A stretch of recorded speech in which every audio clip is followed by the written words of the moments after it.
for inviting me out here today. It's a real honor. Thank you. I'm with Bradley County Incarcerated Resolutions. Thank you so much. I'm also the homeless outreach coordinator for Deke in Tennessee. Now, in this moment, they have never been more vulnerable. And we have never been more powerful. Yay! What we see in Portland and cities across the United States is the last gasp of a dying regime that didn't start with 45, but may as well end with him. Yeah. And we feel the birthing pains of that better world our hearts know is possible. In Bradley County, Tennessee, there is a place we call the Bradley County Injustice Center.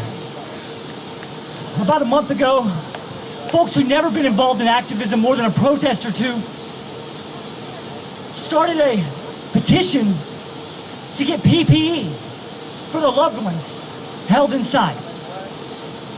As of right now, it has over 200,000 signatures. A comrade from the Emancipate Cleveland movement to remove that idol to white supremacy started a GoFundMe for bail. As of right now, we have over $40,000 in a recyclable bail fund. We've released 6 folks from that hellhole that were denying their medical rights and violating their 8th Amendment rights. A man died in there last week. He wasn't the first. And if something doesn't change, we know he won't be the last. And we know that police and the incarceration system are part of a loophole in the 13th Amendment that considers you poor until proven rich, instead of innocent until proven guilty. A system that takes black lives at an exorbitant rate because it's an extension of Jim Crow, of slavery.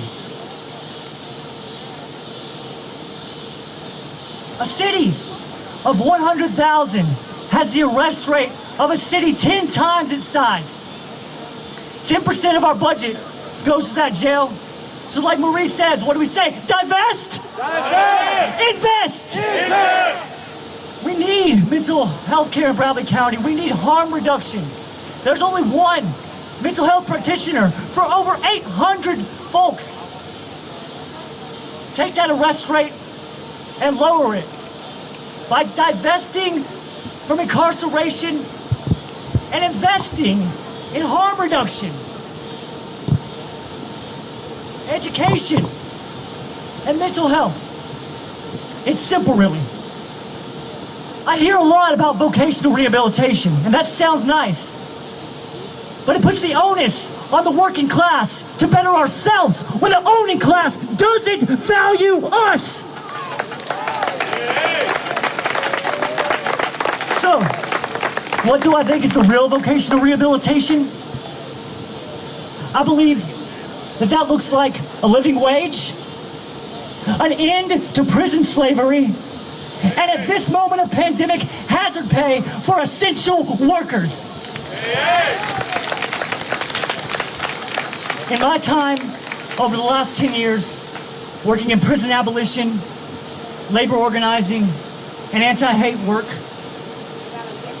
I have never seen a more opportune time for revolution.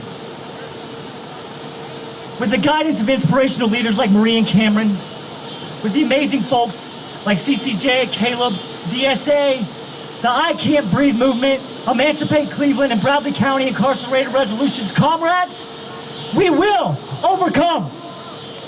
Yeah.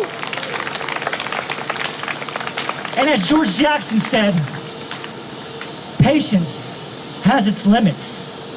Take it too far, and it becomes cowardice. Now is the time to deliver that final blow to the system. Now is the time, as our restaurant workers know, to 86 this imperialist regime. Yeah. This can only be orchestrated through tactics that empower labor and damage the one thing the elite care about, their money. Historically, the best way to accomplish this is through a general strike. We can cut out the middlemen of Wall Street and Washington. We can create sustainable network communities in our neighborhoods from the ground up.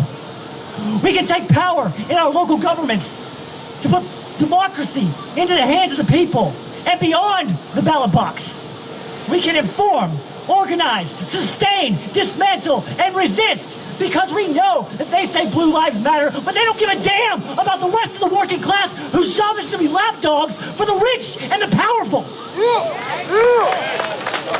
We know they say all lives matter, but all lives can't and won't matter until Black Lives Matter. We know none of us are free until all of us are free.